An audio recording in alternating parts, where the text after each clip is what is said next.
Hello friends, कैसे हैं आप सब लोग। आई होप आप सब लोग अच्छे होंगे। आज हम कक्षा 9th क्लास की नई कहानी पढ़ेंगे, संवादहीन। संवादहीन शेखर जोशी द्वारा लिखी गई है। काफ़ी मार्मिक रचना है ये उनकी। ये अत्यंत भावुक और ग्रामीण और आधुनिक जीवन की व्यवस्थाओं के हिसाब से किस तरह से समाज में चीज़ें होती हैं उसको दिखाया गया है। विशेष तौर पर बुजुर्गों के ऊपर केंद्रित है ये।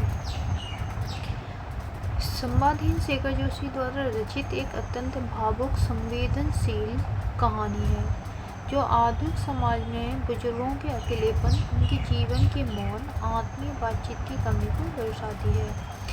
इस कहानी का केंद्रीय पात्र कौन है? ताई है, जिसका परिवार कभी बहुत भरा पूरा था, लेकिन समय बीतने के साथ साथ उनके बच्चे काम और पढ़ाई के सिलसिले में शहर बस गए। वे इतने घर में बिल्कुल अकेली रह गई। अकेलेपन के इस प्रभाव के कारण वे अपने लिए भोजन बनाने में आलस करती। अक्सर व्रत, पूजा, उपवास का बहाना बनाकर चौका चूल्हा टाल दिया करती थी। तो इस पैराग्राफ में हम क्या समझ रहे हैं कि शेखर जोशी ने जो कहानी लिखी है वो अत्यंत भावुक और संवेदनशील तो है ही है। साथ में आधुनिक समाज में जो बुजुर्गों का अकेलापन है, उनका जो जीवन है, उसके बारे में भी दिखाया गया है कि कैसे एक समय में एक महिला का परिवार काफ़ी भरा पूरा रहता था। जैसे इस कहानी की पात्र हमारी ताई है, क्योंकि हर परिवार में यही होता है कि जब बच्चे छोटे होते हैं तो सारे बच्चे साथ में होते हैं, परिवार बड़ा लगता है। लेकिन जैसे ही बच्चों की शादियां हो जाती हैं, पढ़ाई के लिए बाहर चले जाते हैं, तो कहीं ना कहीं माता पिता बुजुर्ग हो जाते हैं, वो कहीं ना कहीं अकेले तो रह ही जाते हैं। अकेला इंसान खाने का मन नहीं होता, साथ में होते हैं। हाँ, हम लोगों का भी अगर कोई साथ में होता है तो हम अच्छे से खा पी लेते हैं, लेकिन अकेले इंसान के लिए तो बनाने का मन ही नहीं होता है कि क्या बनाया जाए। इसी तरीके का हिसाब ताई का है। वो जो है अपने लिए बनाने के लिए आलस कर जाती हैं। क्या करेंगी कि पूजा पाठ, नियम, व्रत के बहाने से वो खाना बनाती नहीं है। चलिए आगे देखते हैं। ताई के इस उदास और नीरस जीवन में नया रंग तब आता है जब गगनपत नाम का एक व्यक्ति उन्हें मिट्ठू नाम का एक पहाड़ी तोता ला कर देता है। अब ताई तो अकेली रहती थी घर में, तो उनका ये नीरसपन देख के एक व्यक्ति थे, गगनपत नाम के व्यक्ति, जिन्होंने मिट्ठू नाम का एक पहाड़ी तोता उनको ला के दे दिया। मिट्ठू जल्द ही ताई के जीवन का सबसे बड़ा सहारा बन गया। अब ताई को क्या चाहिए था कि समय काटने के लिए, कोई बातचीत करने के लिए, और दिन ऐसे ही निकल जाए, इस तरह से कुछ सहारा चाहिए था। एक छोटा सा सहारा उनको ये मिट्ठू नाम का तोता बन गया, और भी उसे अपने सगे बेटे की तरह स्नेह देने लगती हैं। उसको इस तरह से पालती थी जैसे कि उनका बेटा ही हो गया। ताई अब नियम से मिट्ठू के लिए दाल, भात, रोटियाँ बनाती। अब उनको मन होने लगा कि इसके लिए चलो खाना बना दें, तो उसके लिए दाल, भात, रोटियाँ जैसे अपने बेटे के लिए बनाती थी, ऐसे ही उसके लिए बनाने लग गई। घंटों बैठकर उसे अपने पुराने दिनों की कहानियाँ सुनाती। तुम्हें पता ही होगा, बड़े बुजुर्गों के पास बैठ जाओ तो अपने पुरानी अपने जीवन की कहानियाँ सुनाते हैं।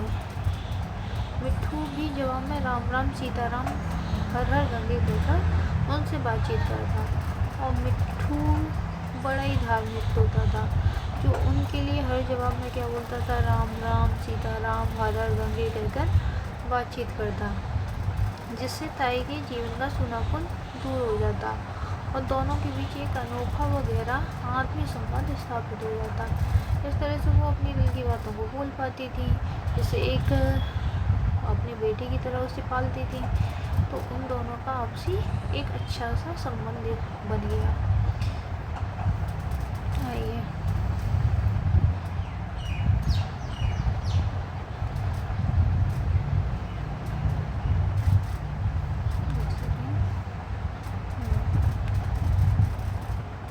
क्या करती, अपने सगे बेटे की तरह उसे स्नेह करने लगती। ताई अब नियम से मिट्ठू के लिए दाल भात रोटियां बनाती। घंटों बैठकर उसे सीताराम ये हमने पढ़ा भी।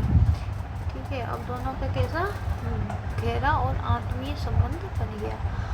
अब क्या होता है कि ताई जो है घर में अकेली तो रहती थी, तोता तो उनका सारा बन गया था।